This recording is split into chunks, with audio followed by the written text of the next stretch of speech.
On entend parler de ce concept un petit peu flou de la RSE et finalement sans trop savoir les tenants et les aboutissants. Voilà, on se posait la question un peu de savoir comment ça impactait en fait notre travail de tous les jours et nous personnellement aussi.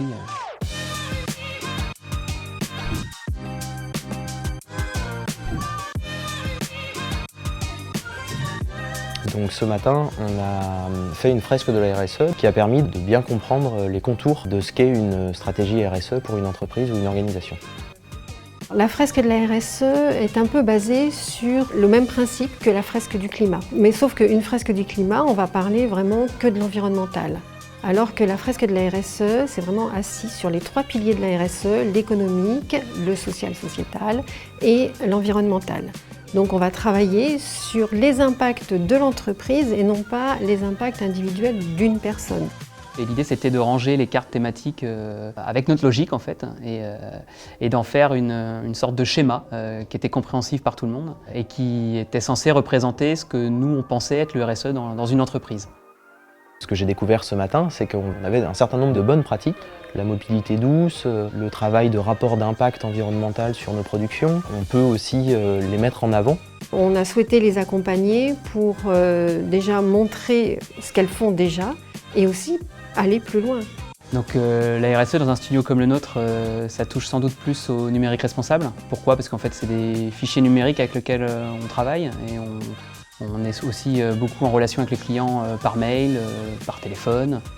Je me suis aussi rendu compte qu'on avait oublié ou mis de côté certaines questions. Je pense par exemple au sujet de la formation de nos salariés.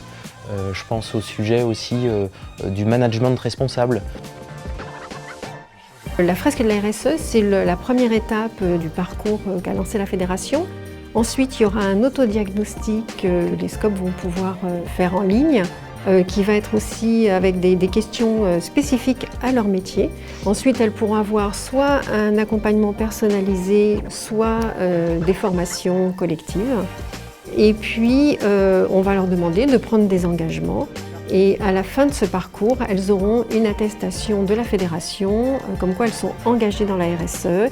Et on va les aider à produire aussi le document RSE qu'elles vont pouvoir ajouter à leur réponse à leur marché.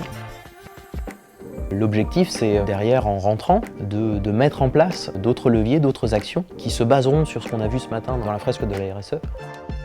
Au sein de l'entreprise, je pense qu'on a des sujets qu'on pourrait améliorer. Donc je pense que nous, à titre personnel en tout cas, on va faire des efforts pour aller dans la bonne direction au niveau du RSE. Et effectivement, si on peut être accompagné par la fédération, ça peut être intéressant.